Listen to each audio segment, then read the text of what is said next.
एक बार जाके देख लीजिए, घर का झगड़ा है इनके साथ, उनकी ताई करवा देंगे तो करवा दीजिए।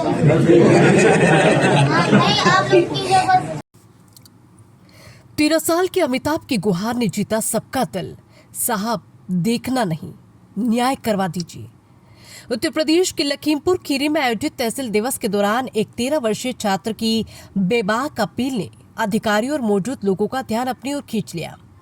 कक्षा 8 में पढ़ने वाला अमिताभ अकेले ही जिलाधिकारी के सामने पहुंचा और अपने घर पर कथित अवैध कब्जे की शिकायत करते हुए भावुक अंदाज में कहा, साहब देखना नहीं, इसे करवा दीजिए, न्याय करवा दीजिए। छात्र की साफगोई और आत्मविश्वास की हर ओर चर्चा हो रही है।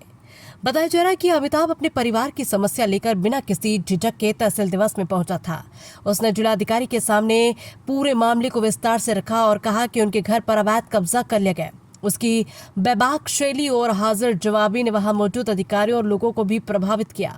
छात्र की बात गंभीरता से सुनने के बाद जिलाधिकारी ने संबंधित अधिकारियों को मामले की निष्पक्ष जांच कर आवश्यक कार्रवाई करवाने के निर्देश दिए। साथ ही उन्होंने अमिताभ को आश्वस्त किया कि यदि शिकायत सही पाई गई तो नियमानुसार कार्रवाई भी की जाएगी।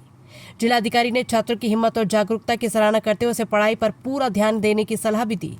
उन्होंने कहा कि शिक्षा ही भविष्य की सबसे बड़ी ताकत है और बच्चों को अपने अधिकारों के प्रति जागरूक होने के साथ साथ अपनी पढ़ाई को भी प्राथमिकता देनी चाहिए। फिलहाल मामले की जांच संबंधित विभाग को सौंप दी गई है। जांच रिपोर्ट के आधार पर आगे की विधिक कार्रवाई की जाएगी। वहीं तहसील दिवस में किशोर की इस बेबाक गुहार अब पूरे क्षेत्र में चर्चा का विषय बनी हुई है। क्या उनको परेशानी है? बहुत सीधे हैं। पहले तो थे अच्छे खासे, पर थोड़ा नशा कर करके पापा ने होगा, उसी लिए फायदा उठा रहे हैं। उधर तो पूरा खोल दिया सर, ट्रैक उठा के हम लोग पढ़ लिख रहे हैं। तुम कहाँ रहते हो? इस्लाम में रहती है।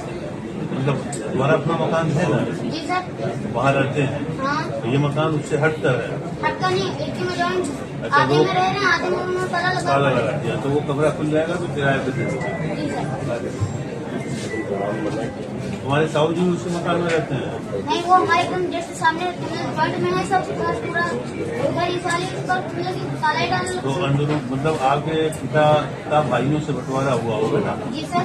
आपस में किसी को 2 कमरे मिले होंगे, किसी को 3 कमरे मिले होंगे, ऐसा ही होता है। मतलब कि हमारे पिताजी के पूरे टोटल मिला के पिताजी को 4 भाई थे, लेकिन मम्मी पापा को सारा काम कर दिया था। उन्होंने सबको एक दे दिया, एक को नहीं दिया था, तब वो खत्म हो गए कि दूसरी को शादी कर लेती।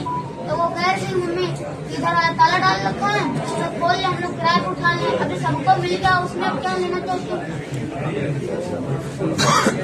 अपना अपना हिस्सा। कौन है भाई थाना अध्यक्ष? कौन है इसका? राजेश सर जी, एक बात बता दें, वो थाना अध्यक्ष ताला खुलवा दे, ये बार बार आने जाना ना। लखीमपुर देखो, ये कक्षा 7 में पढ़ने वाला बच्चा है। हाँ, 8 में पढ़ने वाला बच्चा है और यहाँ अकेले आया है अपनी समस्या लेके। ठीक है, एक बार जाके देख लीजिए, घर का झगड़ा है इनके साथ, उनकी ताई करवा देंगे तो करवा दीजिए। हाँ, नहीं आप लोग कीजिए बस, थोड़ा टोपी लगा ले बस, इतना रहता खुलता नहीं कभी। करवा देंगे। अरे तो हम लोग तो गरीब हैं। आज करवा देंगे, पक्का करवा देंगे। मेरी बात सुनो, तुम्हारा क्या नाम है? अमिताभ गुप्ता। अमिताभ। देखो अभी उन्होंने पढ़ा फिर भूल गया मैं। तो अमिताभ गुप्ता, एक काम करो, ये सब चीजें किनारे रखो, अब इससे ध्यान देकर पढ़ो। तो पढ़ने के लिए अब क्या, अब तो सैलरी में सब लोग को पढ़ा तो देंगे ना, उसमें 1-1 रुपए की चीज 70 रुपए की हमारी मम्मी सब्जी लाती, 50 रुपए की सब्जी में क्या होता है आजकल? सब्जी ले आती है या बेचती है? लाती हैं, अब 50 रुपए में आजकल क्या होता है? क्यों ले आती हैं? बनाने के लिए? जी सर, खाने की तो तंगाई पड़ी हुई हमारे घर में। मम्मी आई है तुम्हारी? नहीं, अकेले आया है ना। और आप लोगों को क्या किए, आप लोगों को क्या कमीशन छोड़ दिया तो बस हो गया।